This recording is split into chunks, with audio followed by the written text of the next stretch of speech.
Jamie, welcome to the show today. It's nice to have you guys here. It's nice to be here. Thanks. So, Steve, I reached out to you after I saw a video clip with you and Tony Gunn when he came to visit, a few months ago.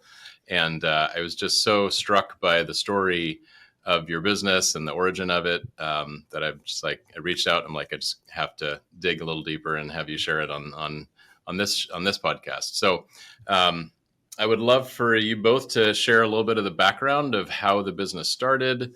Well, I guess first say, so the business is Zero Tolerance Machining. Is that the? Yep. Zero Tolerance. Yep, that's right. Zero Tolerance. Zero Tolerance LLC. That was it. Zero Tolerance LLC. Awesome. Love the name. We'll get to that too. But let's start about how you guys decided to start a machine shop. Well, that's a good one. We moved out to Kansas for a job I was recruited for, and I basically was able to start a machine shop from scratch and ordered every machine out of a catalog. And when I got there to Kansas, it was basically new equipment, and I was one man, one mold, their mold department. Oh, wow. So I built they were ATV wheels at the time.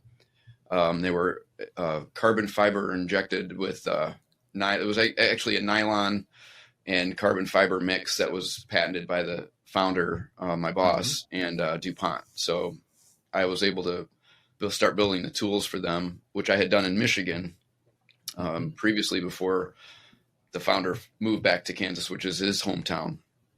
Okay. And I ended up working there for 7-8 years. And then we started our own shop there. So we actually started in Kansas. And I was working full time and working after hours. And we had at the time 3 kids, all young with no family around. Oh, wow. Yeah. So we didn't have any kids when we moved, because it was kind of like, what do we have to lose if this company's offering us to move across the country? So we'd only been married for a few years. We didn't have any kids, and we figured, why not go and check it out? So, promises were made and promises didn't happen. And there was an opportunity to basically outsource some of the work from his current employer to our own shop. And that's kind of how it began. Yeah, they knew I was starting a shop, and they were they gave me work. That's a good arrangement to get started. It was very strange. So obviously I never burned a bridge with anywhere I worked, and I really didn't want to start a shop. All my former bosses had been divorced, and I told Jamie, I'm like, I don't want to do that. To me, it equals divorce, and I'm not getting divorced. So, but when she told me, let's do it, we'll do it together. And she named it Zero Tolerance. So, so tell me about, so Jamie, tell us about the name. Well, it was, we were kind of going back and forth, and I didn't really even know what zero tolerance meant because of, the accuracy indicator and the drawings and stuff like that. So it just kind of came up, and then he made a comment of our marriage being in that also. So it was kind of funny, but that's kind of how it started. We were talking about it and just kind of stumbled upon it. So and fortunately, that name for what we do, it holds a lot of weight.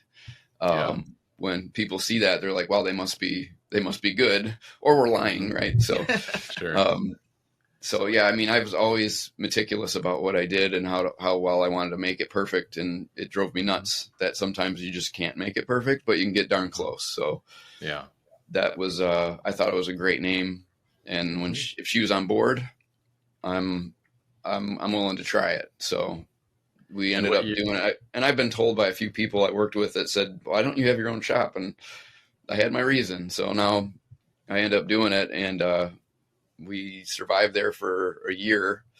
My wife, Jamie, and the kids moved home, and I stayed for 6 months by myself to sell the house, because it was 2008 or 2010, 2011. Right. It basically came down to, why are we here? We were there for a paycheck. There was, our family wasn't there. We had 3 kids at this point. So we called his parents and kind of told them what we were thinking. And at that time we had like 3 different houses in different states, and we sold everything that we had and moved into his parents' basement. So basically, if they didn't say, yes, and support kind of the direction that we were trying to go, I don't think that we would have tried it, because he had a really hard time with all of the personal overhead going into kind of a situation where you're pouring everything in. We basically made nothing for 3 years. We basically bought machines and, paid for our food. And at the time, my parents lost their house, which they had filed bankruptcy, so they couldn't buy a house. Oh, wow. So we gave them a down payment to buy the house that we ended up buying with them or for them. They ended up buying it. So we were able to basically pay the rent for 3 years in advance. Is how we looked at it. And they were, of course, my mom wanted to be with the kids. So it was wonderful in that regard, but it was tough. It was a tough time, thinking I'm trapped in the basement at 35 years old. And no way of getting them. We had to short sell a house that we had a rental here in Michigan. Kind of when the economy tanked. So our credit wasn't good either for getting a mortgage. So we're like, you know what, we're just going to focus on the shop and do what we can. I had a lot of good relationships with past employers. And I asked them when I came back, like, would you guys give me work if I had a place? And they were like, absolutely. So I ended up knocking on doors and talking to people I knew. And like I said, fortunately, I didn't burn any bridges anywhere I've worked. So I wanted to, but I was wise enough not to. You never know how things go. So I think that's a good pearl of wisdom for people to take away. Never burn bridges, even if you have a reason. Yeah, absolutely. Yeah. I can relate a little bit. When we started our shop, for the first almost 3 years, we lived in the basement of my in-laws' house. My wife and I, my girlfriend at the time, but subsequently wife. So that's sometimes the best. Just buckle down and trim your overhead and eat a lot of ramen. And then we added a 4th one at that time. You're not the ideal. You're twice as brave as my wife and I, because we only have 2 boys and you have 4. Yeah. Amazing. So did you bought the first machines by selling those properties that you had?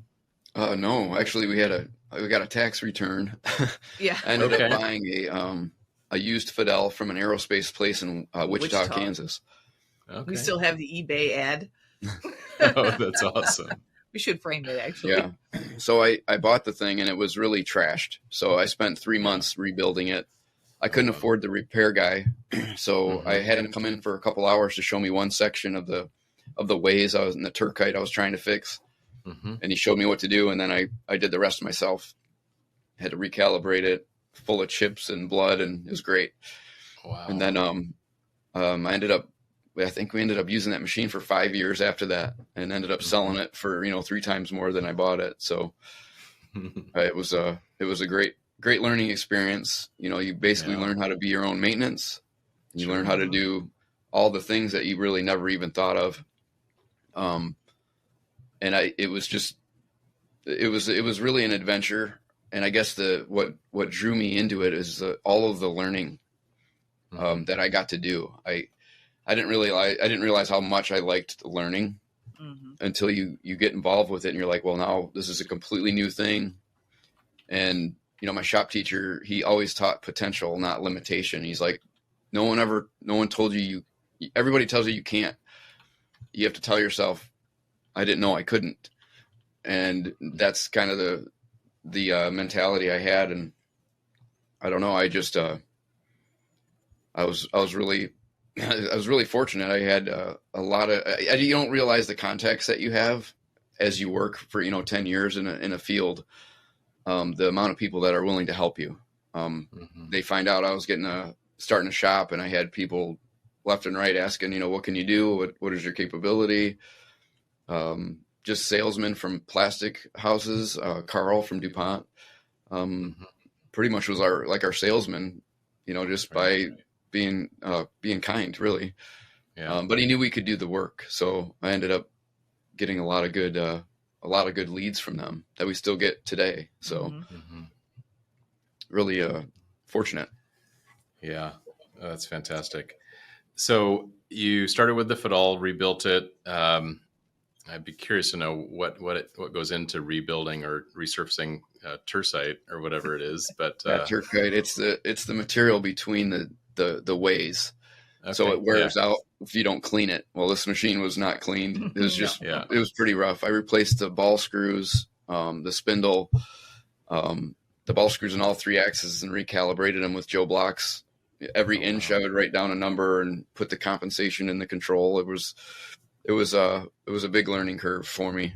Wow. But I was fascinated by it. I'm like, wow, all right. So I learned a ton. Mm-hmm. But yeah, I got that machine, a small lathe. And we bought 3 machines out of someone's garage in a the saw, middle of a saw and a surface grinder.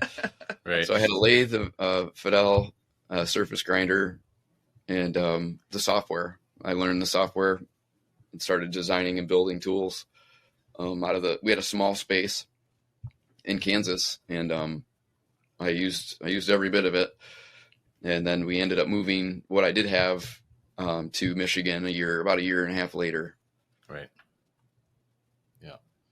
And then did you add more machines, or when did you hire your first employee, and sort of what's that next sort of phase of the business? Yep. So once we moved we actually subleased a section of a building, which I come to find out it was my first boss's first location. Very strange. But I ended up getting mail from him. I'm like, why is he sending me something? It was actually addressed to his old address from 20 years before. Very strange. But we ended up adding an EDM machine I bought off eBay. Okay. And that was in pieces, and I had to end up putting that together. I got that to work. So I had pretty much everything except a wire EDM that I needed to build a mold with. Mm-hmm. So I ended up hiring a student actually from Chippewa Valley, which my shop teacher's last student is this kid, Tim, that I hired. So first boss, this is a strange story too. My first boss was my teacher's first year student, which was in 1975. He worked for 31 years and then taught after that. And his very last student, he was substitute teaching, and he ran into Tim, and Tim was my first employee. So just a small world. Full circle. Yeah, full circle. No kidding.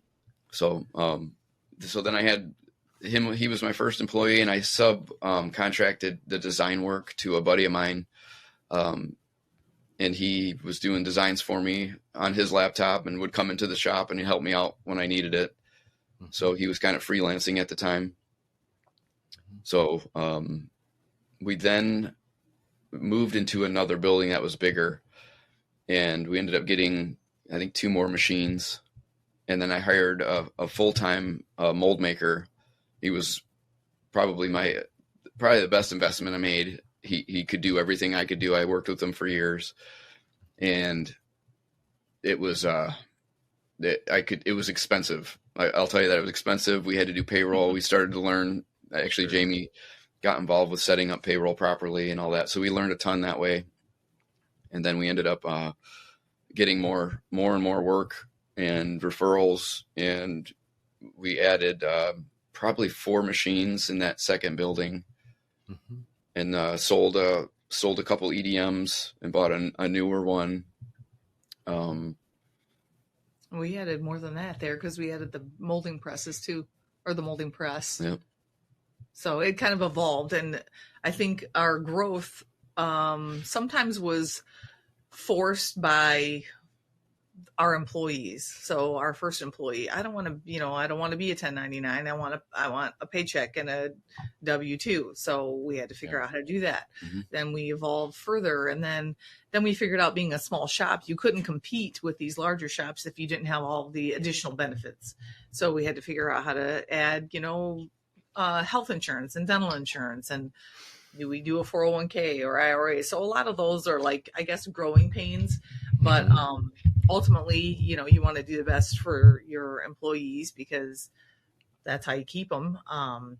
but it was all a great education. So when we moved here and started the shop, I went to work. So he was just at the shop. So I worked for a financial planner, and then I would come home at night and do the invoicing and ordering and all that kind of stuff. So there was no really office staff at the shop.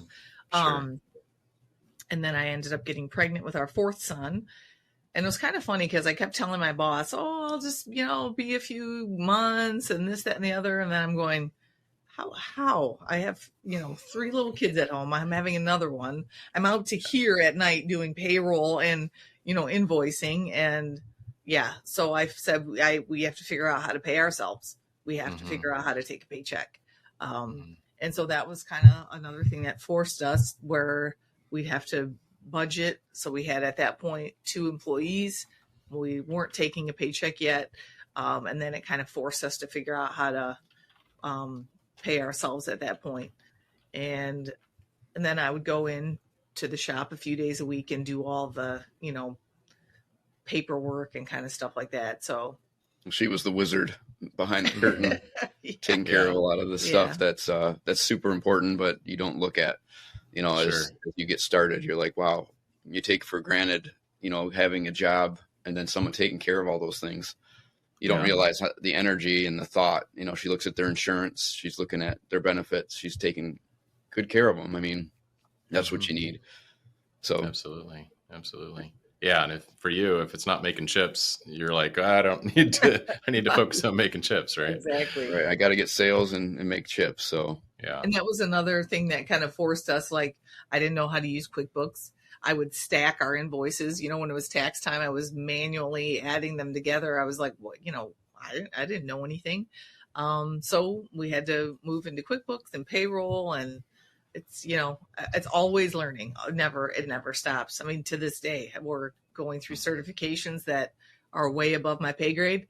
But you just kind of dive in and learn as you go, and you'll muddle through it, and then come out on the, you just have to have faith that you come out on the other side of it, because you don't really have another choice when you're it.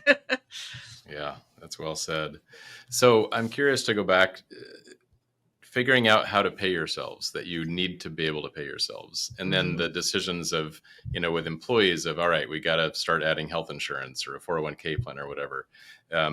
What are those times like when it's like, the business is operating at a level, right? The money's coming in and it's going out, and all of a sudden you need to increase the cost, right? To pay yourselves, rightfully so, or to start offering health benefits. What do you need to do during those times? Do you raise your prices? Do you get more efficient? How do you kind of balance? How do you balance that? Yes. You have to do all of it. We saw that.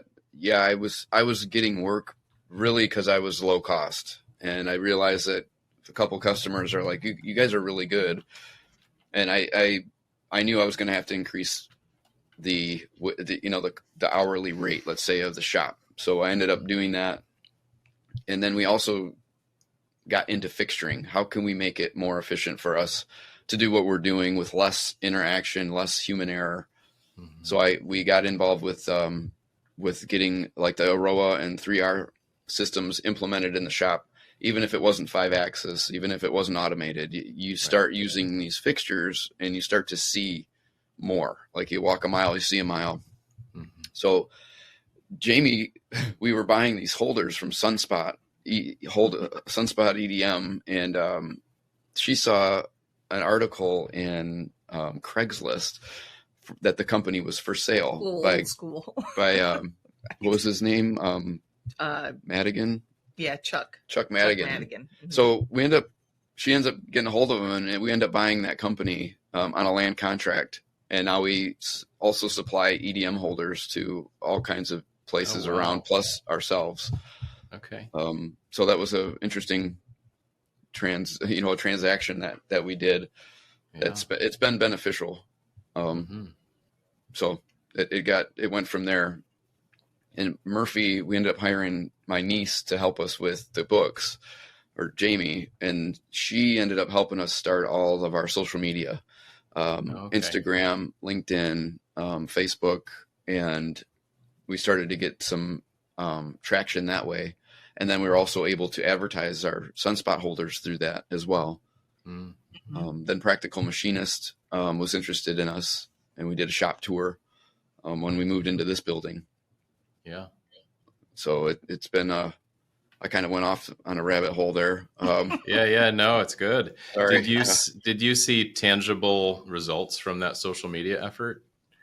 Not at first. Yeah, at first. Okay. So what happened when we took her on? She was working a seasonal job and was looking for something. And with the boys at home, sometimes it was hard to keep up on stuff.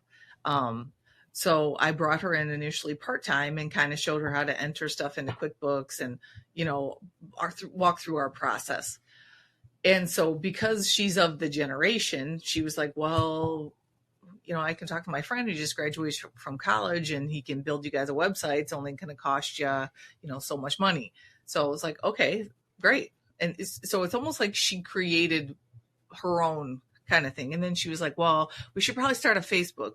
And I was like, that's fine. Great. Sure. Yeah, I know what Facebook is. I'm not on top of all the others. So that kind of is how it started, to where in the beginning we weren't really like posting, and we were doing a lot of like just stuff that I thought was cool. I would take pictures of something machining, electrodes cutting.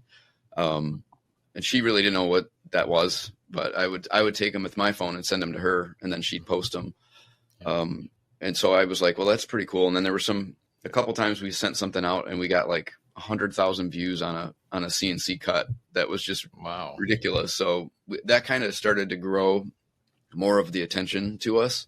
Mm-hmm. And so after that, we were starting to see that there was companies that were interested in, more interested than normal, wanting to sell us something, or they wanted it on their floor because we were sharing what we did.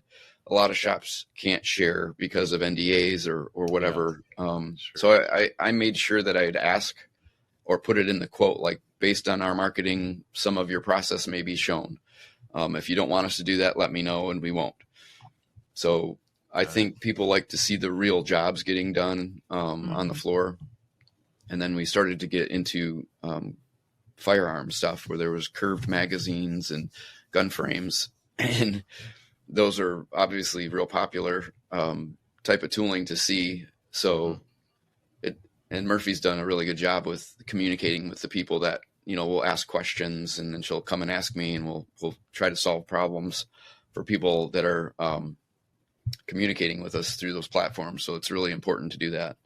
Yeah, I think that's key, because, people will have a presence on social media. They post something, people, ask questions, and then there's never any interaction.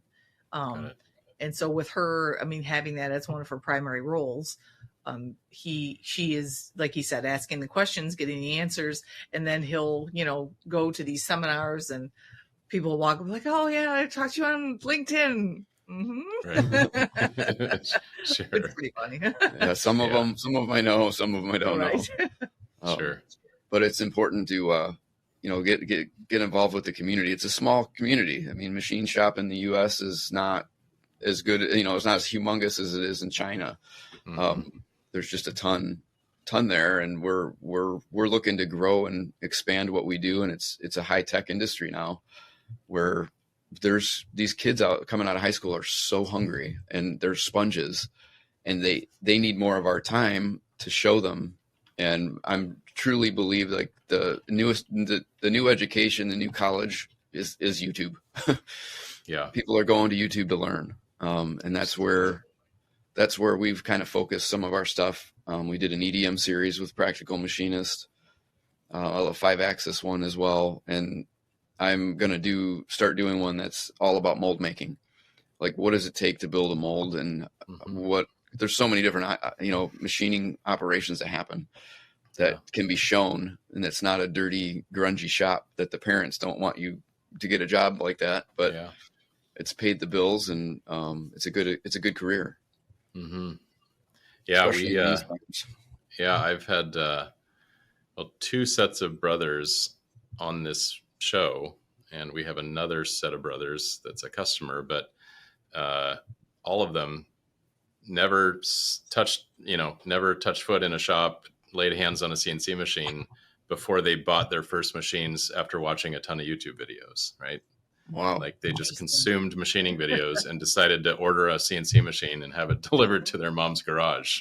That's right? impressive. So, that is amazing. That's how it yeah, works. it speaks to exactly what you're saying. These younger folks are coming out super hungry. They realize they love getting their hands dirty or clean, but just really, doing something tangible rather than sitting at a desk all day. So, yeah, I love those stories so much.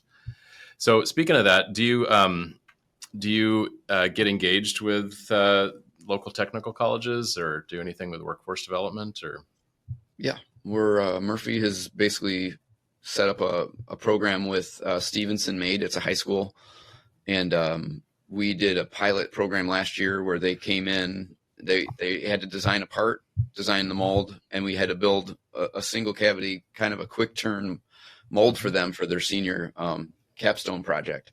Very cool. So there was 2 groups, so 4 kids total, Yep. and they learned a ton. And they were blown away with how do you get that geometry and that information from a computer to the machine and then have it do what you want. Yeah. To see the lights turn on in their eyes was pretty cool. We did actually do a video on that's actually posted out there with them seeing how to ream a hole, how a hole gets reamed and how precise it is. Yeah.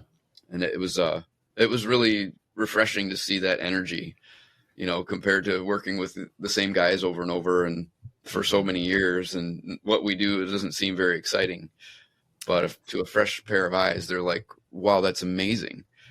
And you're thinking it's just a job, but it pays the bills. But no, it is. It is exciting. And there's limitless possibilities if you're allowed to use your imagination. Mm-hmm. And the new technology to 3D printing, there's so much. And I wish I could spend all the time playing with the new toys, but running the business is tough. And but it's rewarding. I mean, you get to be a part of a lot of different things. Yeah, absolutely. You mentioned, oh gosh, it just escaped me. So did you hire any of those 4 students? Actually, one of them, he's working right now. Oh, very good. That's awesome. Yep. That's awesome. The other thing that we do is participate in Manufacturers Day, where you have the group of students come through. And I think it's really good because they're not exposed to different types of industries. They come through and you can see the light turn on and the group that asks questions and kind of stuff like that. And then we also will bring them in because some of their senior requirements are so many hours of job shadowing and stuff like that. So they come in and they can job shadow. So I think all those little things really helps to encourage them into the next stage of their careers if that's what they want to do. And it is really cool to see the young people kind of excited about it. So, yeah, even just something as simple as job shadowing is such a brilliant idea because most young people don't even know that machining is a thing. It's an industry that exists. Yet it's exactly. In my mind, the most essential because it helps make everything in the world. So you mentioned a little while ago, we haven't come back to it. So you added a molding machine. So you do both, you make molds and then you do molding as well. Is it just trying out the molds, do a trial run, or do you actually do production molding yourselves? We do both. So one of the customers I had in Kansas was a machine shop, and they got into a project that they needed a mold made. And he contacted me because he saw my LinkedIn video. Mm-hmm. He's like, "Oh, you started your own shop? Yeah, I need a tool. Can you build this thing in 4 weeks?" Right. And I'm like, "Well, yeah, we can." So we ended up building the tool for him. You got a brass insert and you overmold some material around it. And he needed a bunch of them. So we ended up building the tool. We outsourced that molding to my old boss, and he molded them for us for a while. And then he said the volumes were going to increase a ton, and he would rather us do that molding in-house where we could mold it, repair the tool if we need, and continue. Yeah. So I ended up investing in a molding press with no contract. I took him on his word. Mm-hmm. And he, for four or 5 years, we molded parts. from them in production, 40, 50,000 a month, Wow. batches. So we bought a second press, and then we started doing mold tryouts for the tools we built in-house for other customers, and then odds and ends, short runs. Nothing lasts forever, so you got to expand that offering, and then get more customers. So that side of it there's a ton of potential, but it's made us a better mold shop where we know we're molding the parts we can see, where we can change the design and make it better. Yeah. I've done it for so long, you don't realize when you're actually running the mold, like, wow, if I would have made that, that sucker pin 25 thousandths down, the whole thing would run better. So just the littlest things can make a big improvement. Having both in one place. Yeah. Again, full circle. You're seeing the results of your work. That's cool.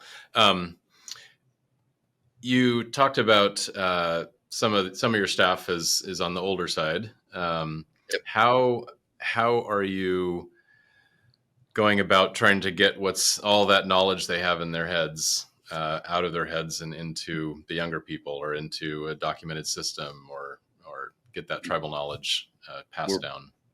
We are working on that as we speak. An apprenticeship program. We're trying to take advantage of every educational mold directed or mold oriented program that we can find. DME has one online.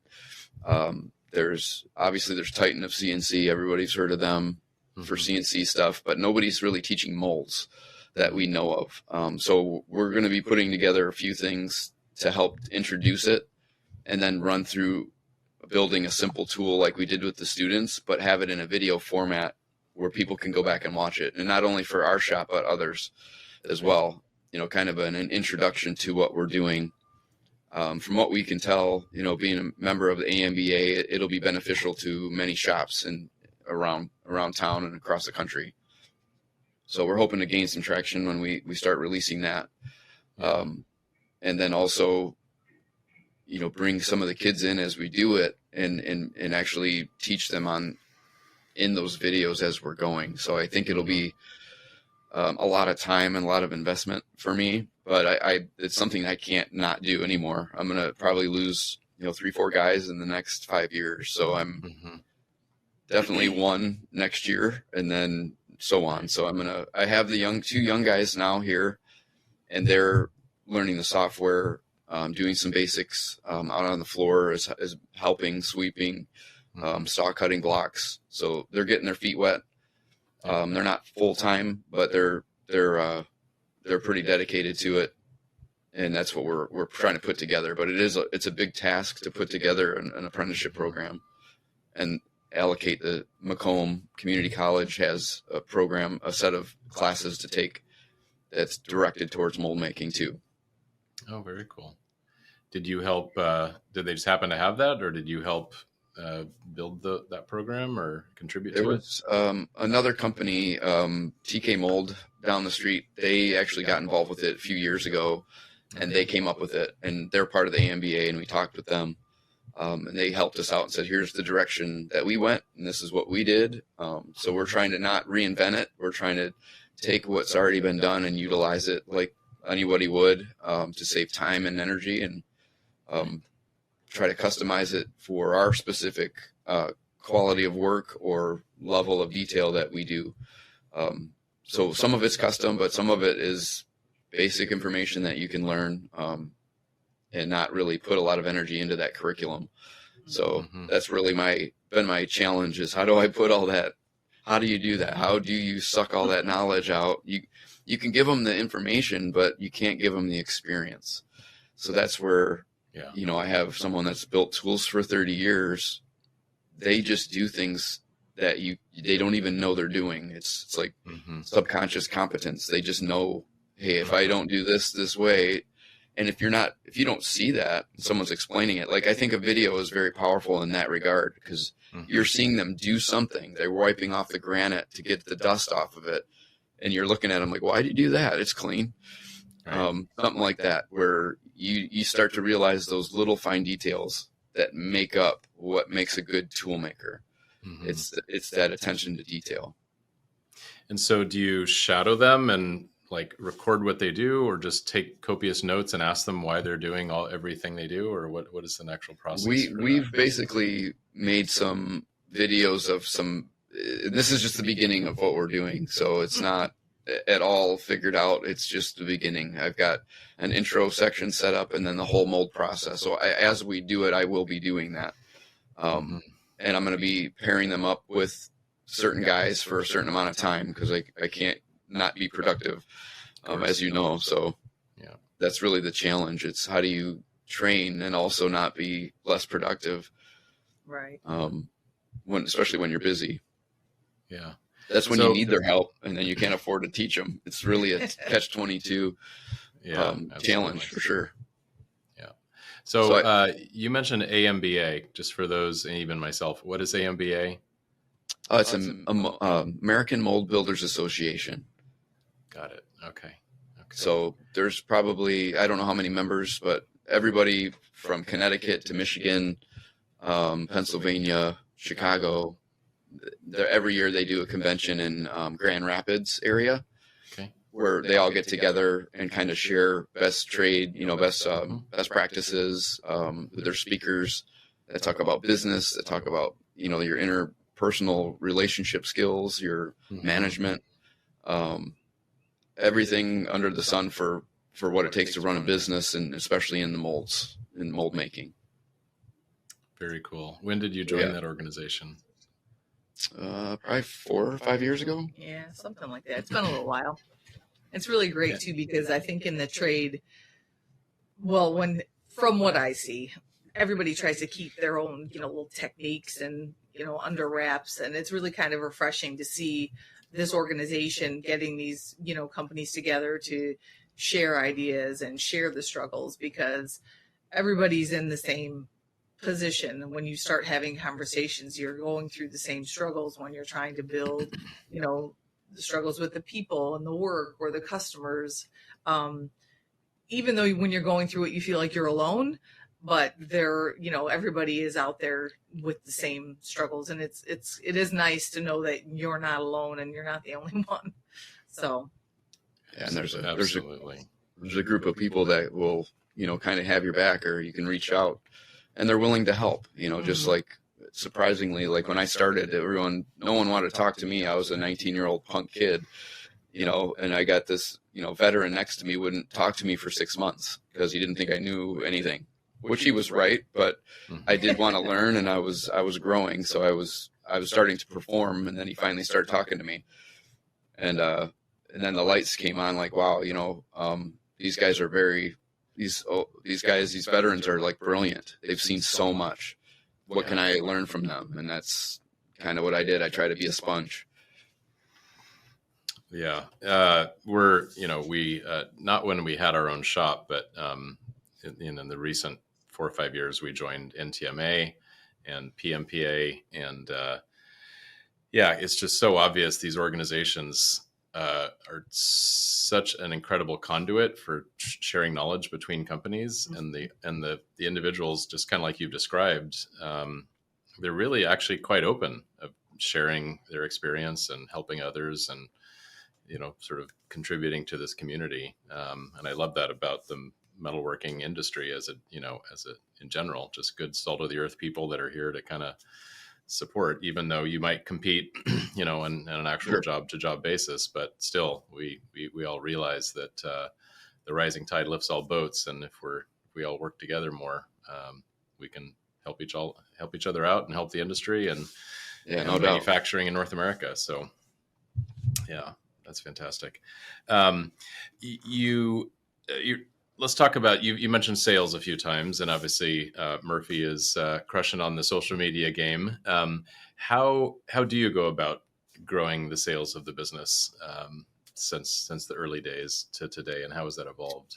It started off really just solely word of mouth. People I knew, referrals we would get. Probably the biggest compliment we ever got was the original DuPont salesman was like a scientist, really. He referred us to a company that was doing a gun magazine, and we knew we could build the mold, so he referred us to them. We built the tool for them, It was actually a men too, I think was who it was for. And that shop was in Idaho. They referred another mold shop or another injection molding facility to use us to build a different mold. So we got referred to by the competition, sort of, and we ended up getting into 3 or 4 companies that were all competitors that referred the tools to be made by us, which was a huge compliment. Awesome. Yeah. But mostly word of mouth. We started posting pictures of more cool tooling that we've been building. And one time we sent out a picture of a gun magazine, and this guy from Texas saw us on Instagram. He called me, had me quote something. I got a purchase order the next day, and he paid in full before I started. That's incredible. So yeah, to see it work like that well, which is very rare. I mean, I think it's only happened once, but sure, that the power of that it blew my mind. My eyes were open. I'm like, wow, there's really a lot to that. Even if just being exposed to the point where you're sharing and giving good information, you get looked at as, hey, maybe if you don't know, if you're not the absolute expert in everything, at least you might know someone that is, and you could lead someone in the right direction. So that's kind of been how we've tried to operate. Like, hey, if we can't do that, I know someone that might, or I know someone that knows someone. So we try to do as many referrals and pass that stuff along. It just gives good vibe everywhere. That's it, by word of mouth, and then our posts is really all the sales we've ever done. And me stopping at a bigger shop to get overflow work is how I started when I first got going. So I did a lot of door knocking, and somebody knew somebody that knew me. So I had kind of a reference being in a small trade. So it was not as scary as people might think. Going to knock on a door, they're always looking for help typically, especially with employees or retirement so it's amazing how much, if you think about yourself as more of a service than being a drag on somebody's big company, you're trying to help them. So it's kind of the attitude I had the whole time. And did you just to go into that a little bit more detail, did you create some brochures, or did you have like a photo album of molds you'd made? Your parts are probably too big to just like carry in a small parts case and display to them, which is what I did in the early years of my shop. But what practically did you actually do to get their interest and start the conversation and then see about getting some RFQs?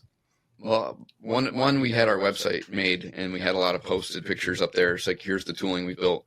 The next thing would be, they would ask what kind of equipment did I have, and some of them, I was working on a rebuilt Fadal. I'm trying to make this perfect mold with something they know isn't right. So I had a huge company come and look at our equipment, and he looked at it and he said, the guy came in and he's like, nothing I see here scares me. He goes, I've done and built tools like you're doing when I started. And he goes, if you can do this quality, then you can quote for us. So we ended up getting a whole bunch of tools from them. We did the first one, they were impressed, and I got more and more. So I had repeat customer there. And then I got into a customer that was super high end, type medical type tooling.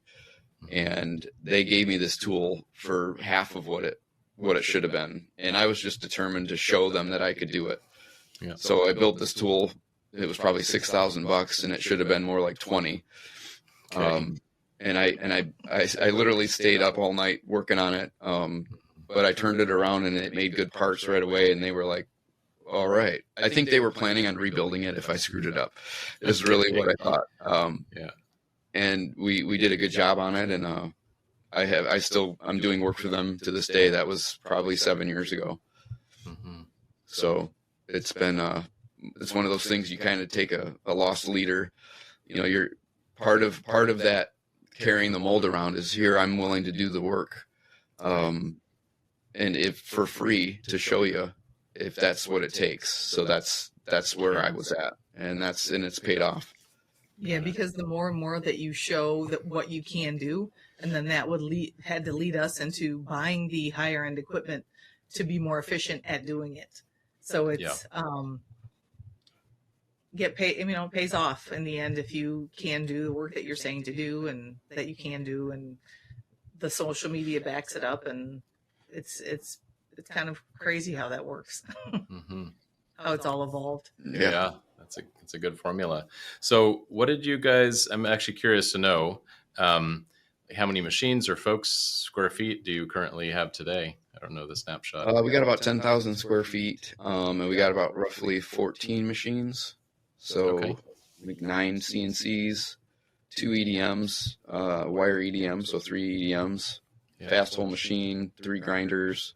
We got 4 guys programming on the floor. We got a designer, and then we have part-timers that help with the molding.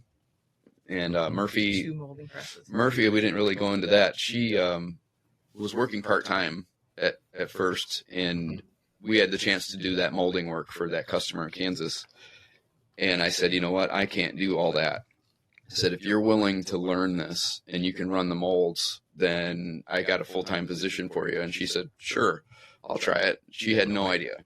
Right. And she took to it and learned it, and she runs the whole molding department right now. So Awesome. That's her other hat, social media and molding manager. Yeah, I saw that as we were coordinating this recording, she was in a lot of it, and it's like, I think general manager and marketing manager, I think, is on her email signature. So a molder. And it's funny, she really has a passion for both. That's It's an fantastic. interesting combination. That's brilliant. I love it. So, and you do exclusively molds. You don't do any other sort of just contract parts machining. Is that right? We do. We do a lot of outsourced EDM work. Someone needs, hey, I got 10 parts I need burned. We'll do the EDM or wire. Short batches, nothing like thousands, Sure. but we're seeing more and more of it. I don't know if it's other shops going out of business where there's a need, but we're seeing more EDM sinker work and more wire work, and then also some 5-axis stuff that we've seen come through. A lot of neat aerospace. So basically we do firearms, medical, and aerospace is our majority of our work. Mhm. Got it. And those are, we don't like automotive. We're small. We can't afford to float, 600 days to get paid. Yeah, no So, kidding. We try to stay away from it, but it shows up at our door for prototypes here and there, and we'll do them. Got it. But the majority of our work is not in the automotive. Got it. Okay. And Jamie, you said you're tackling certifications that you are way above, what you know. Yeah. Can you describe what those are and Sure. why you're pursuing them? Yeah, we've so we were approached by a medical company for medical molding, which we were not ISO certified, so we're actually going through the ISO certification process right now. We would like to get into doing some stuff for like the Department of Defense. So we are ITAR certified, and we are working through the NIST certification for the cybersecurity.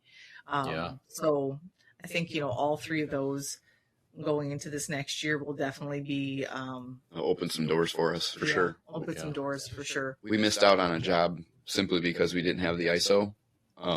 They were ready to give us a purchase order, and it was like, nope, you didn't check that box. And we're like, Yeah. Oh man. that's, And is that 9001 or 1345? So it's 9,000. We're trying to get both. With a focus We're trying to get on the both. 1345. So we're kind of implementing some of the key things in the medical certification that they would be looking for.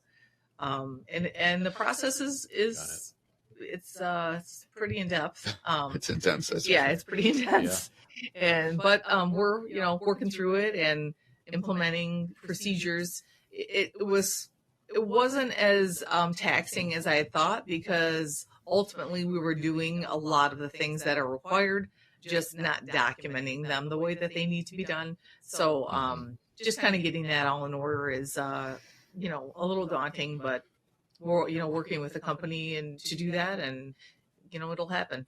So hopefully by the end of the year we will have that under our belt and can move forward with some of these other opportunities. Okay. Yeah, So sure. you must be pretty, we're like late November here. So have you already done your stage 1 audit or? Stage 1 is this week. Oh, this week. Yeah. Okay, good. Uh-huh. Well, it's Yeah, and amazing you then- took the time out to do this with me. Yeah. Thank you again so much. We're calibrating and labeling as we speak. Got it. Okay, very cool. And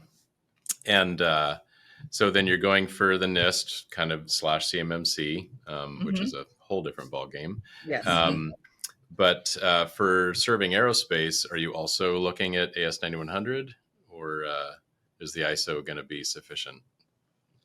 We are not sure. Yeah. The opportunities we've seen have not required that we see. Okay. A lot of the stuff we're doing has been prototypes for communication satellites.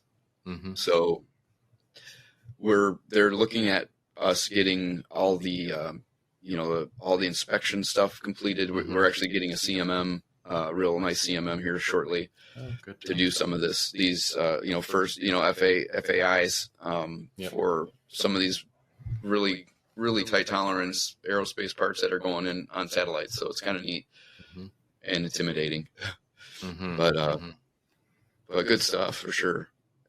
And I'm sure there's some things we're not going to have as we go, but like that one, and for instance, it's probably going to be required in the near future from somebody. So yeah, well, in my opinion, if you're doing ISO 9001, leaning into 1345 is more strenuous than AS9100, so you should probably be in a pretty good spot for AS9100. So just a few other little documentation tweaks here and there, but and learning about the AS9102 form will be important. But yeah, that's very exciting. I want to ask about, and maybe we've already kind of gotten into it a little bit with other, sort of production or, piece parts rather than molds. From my very much outside perspective, not ever being a mold shop ourselves, it seems like the molding industry or the mold making industry has had a pretty tough time over the last couple of decades with China just creating molds at like ridiculously low prices. Can you just describe a little bit about what it's been like to survive and thrive through this period of time? That's a really good question. I mean, that's kind of the direction we've navigated, because in the automotive world, they would have us quote China prices where they want us to have it built in China and then bring it to our facility to validate it. And that's just nothing that I wanted to be involved with, because I'm now responsible for a tool that I didn't truly build. And they were, it just wasn't very attractive cost-wise. They're very demanding, and that's been hard. I mean, obviously they can build it for half the price that I would charge, but they're also shipping and having to go back and forth with people, where the true cost of that mold ends up being pretty close when you add in all of that. And that's what I think a lot of companies have found. And then with the tariffs, I think that has helped keep some of that work. But the industries we focus on are medical, which can't go over there. Firearms, they're not supposed to go there. But we've actually worked on some that have. So we know that there's some customers that have gotten in trouble because they're trying to give their customer a cheap mold and still get them a good price. So for their piece price. So it's been a challenge. I mean, we really try to be efficient, try to do as much as we can to keep the costs down, when the wages of the employees that are good, it's high, and you're paying good wages. You got high expensive machines. So our overhead is can be killer if you don't have the work coming in. So, and then with what you were saying with the piece parts, that kind of came into play a few years ago when we were approached by a company when in our old shop, actually. And it was kind of an eye-opener, because some of these machines can run automatically. So if you can set up a machine to run automatically, it helped a huge impact on cash flow. So if you're building these, lead times are 15, 16 weeks, and you can start to turn over these shorter jobs. So that's kind of when we looked more seriously at these quote unquote production type jobs, and which they helped fill cash flow gaps when you're having to pay payroll and insurance and expenses. So So we don't turn them away for, for that reason, but they do have to make sense. A lot of, because of the way the workflow is, you have to, gauge if there's a machine open to be able to push them through. So there's a lot more kind of scheduling involved with that kind. But if it makes sense, then we usually try to, fit it in. Try to push it through, especially if you got more people and the capacity's there. That helps. Yeah. But sometimes it's bitten us. You got too much going on, and what do you choose? You choose the big, tool build that you're building, or you squeeze this part in, and then you end up having to become late potentially on a job, and that's never what we want to do. So, of course. Well, those are all the variables that go into why I believe this is the hardest business in the world, right? There's so many, so many thousands of details that all have to come together, and hard decisions about, we have the spindle that's sitting idle. Maybe we could make some revenue off of it, but then it causes a cascade of other issues. Yeah. Right. Yep. So what are the toughest challenges you're dealing with in the last, today, the last year or so? It's really like we talked about earlier, is putting in place a way of training and bringing in someone that can learn, for one, and that is, and also match them up with the person willing to teach, because it can't just all be me. It's got to be a team effort of making an environment in the shop where it's prone to, we're all going to share and teach and carry the burden. Where do we need help in the shop, and where can we take that time and focus it on something besides the work?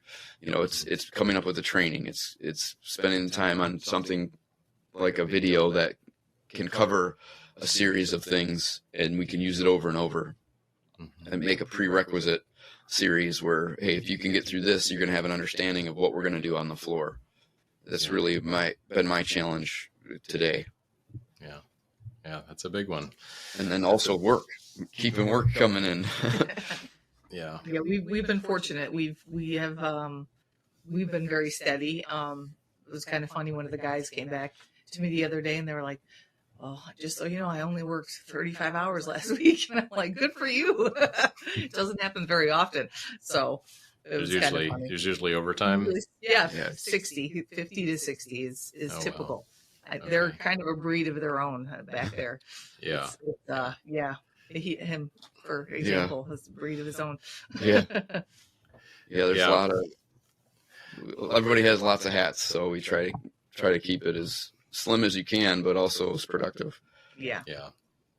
There is something about those folks. We had in our shop, we had about 6 guys that were strictly dedicated, prototype machinists, journeyman level. They did their own programming, tooling, fixturing, machining, everything, just turnkey. No one else was involved. Yeah. And some of them reliably worked, 60 hours a week for years. And that's just what they love to do, come in at 8 and work till 6, solid, or longer. Not most people did that, but there's a few that just, that was it. That's how they worked. We have a few. Yeah, for sure. Yeah, those folks are priceless.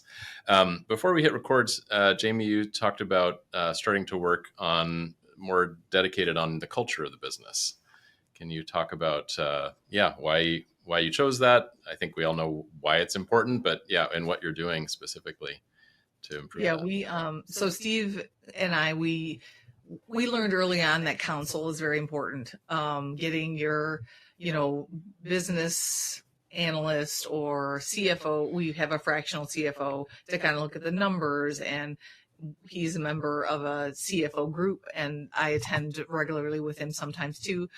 So one of the topics of conversation in one of those meetings was the culture.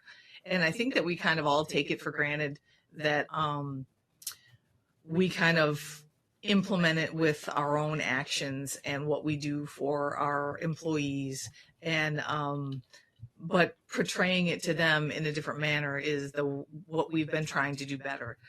So we have our weekly meetings, and we read from a card that is like our foundation. We do a foundation of the week. It's like what the Ritz-Carlton does.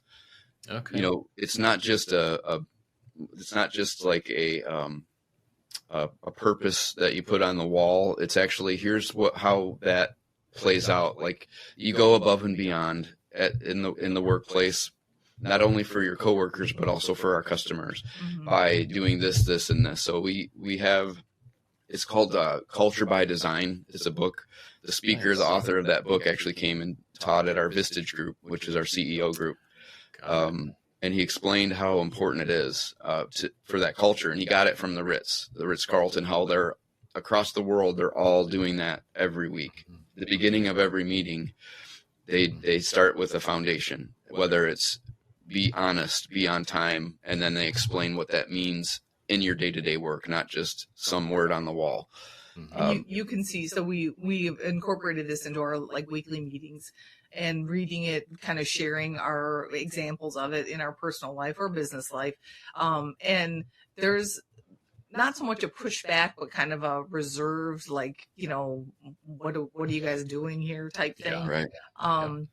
But I think them knowing that we're on board with these fundamentals and foundation, it's made a difference out there. You can tell it's a little bit lighter.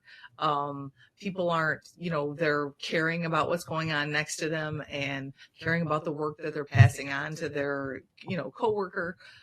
We've always had a focus on the customer's always right. We want to make sure that what goes out the door is zero tolerance, is perfect, you know. And so we try to do that as best we can, but seeing it kind of on the foundation level, I think makes a difference to the guys. We're always, you know, sharing. We have some stuff that we put up on the walls.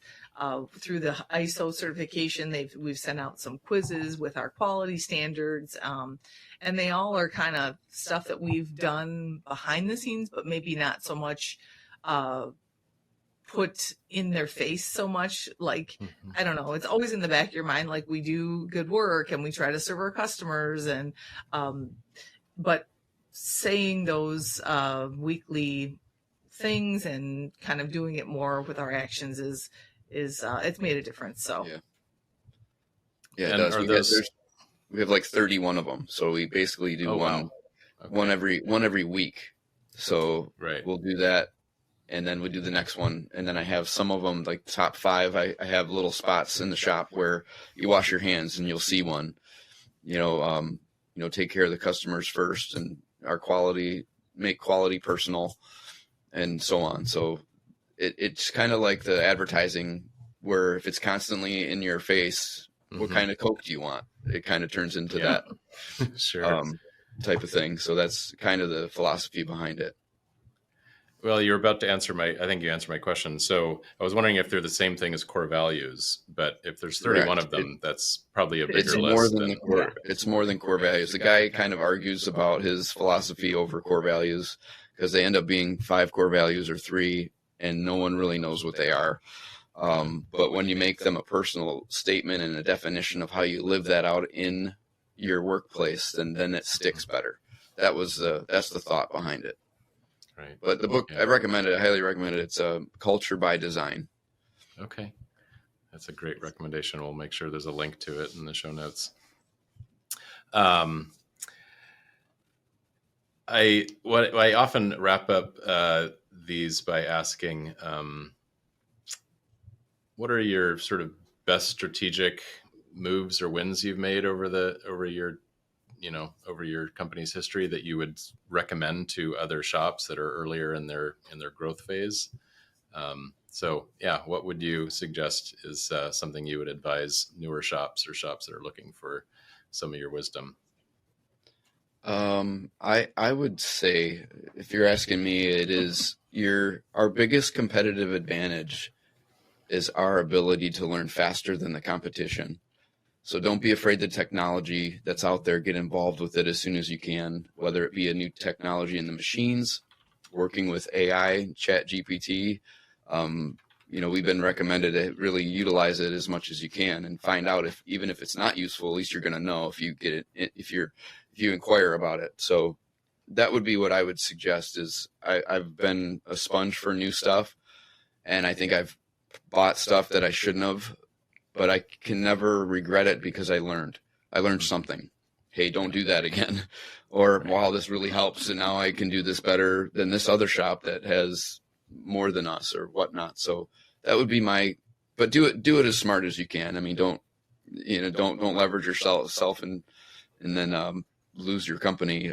It's easy to have that happen. I've seen it, but that would be what I would say. Learn it. If you can't afford it, still get engaged, learn it anyway. Someone's got it on YouTube. Yeah. I think that is super excellent advice. And it's funny, I just recently gave a talk, and that concept was in the talk. It was one of my slides. And it's maybe it was a variant of that. It's like, if you can increase the rate of improvement in your business just by a percentage, 1%, kind of like book. compound interest, Yep. You add an extra % to it and it's just incredible, the outcome, years later. So, but, obviously learning is directly correlated with improvement, right? You can't improve without learning. And it's just, it's one of the 8th wonders of the world, just that concept of how much you can compound learning and improvement and becoming better. And that, if you can increase the rate of it, the slope of that, compared to your competition, absolutely, you're going to win the day. Yeah, I agree. Awesome. Well, if people wanted to reach out and learn more about your company, if they want to send you an RFQ or just read more about, what would you recommend they do? They could go to our website, just zerotolerancecnc.com, or find us on LinkedIn and also Instagram, and I believe Facebook as well. So they're all kind of connected in our website, and you can send an RFQ there as well. So, but yeah. Well, Jamie and Steve, thank you so much for sharing your story. To start a business with 3 young kids and then add another one in and, live in the basement and not pay yourself for 3 years, what an incredible place that you've arrived at, putting in all that grit. So congratulations to you. Yeah, I appreciate it. Thanks for having us on. All right. Thank you guys. Bye-bye. All right. Bye.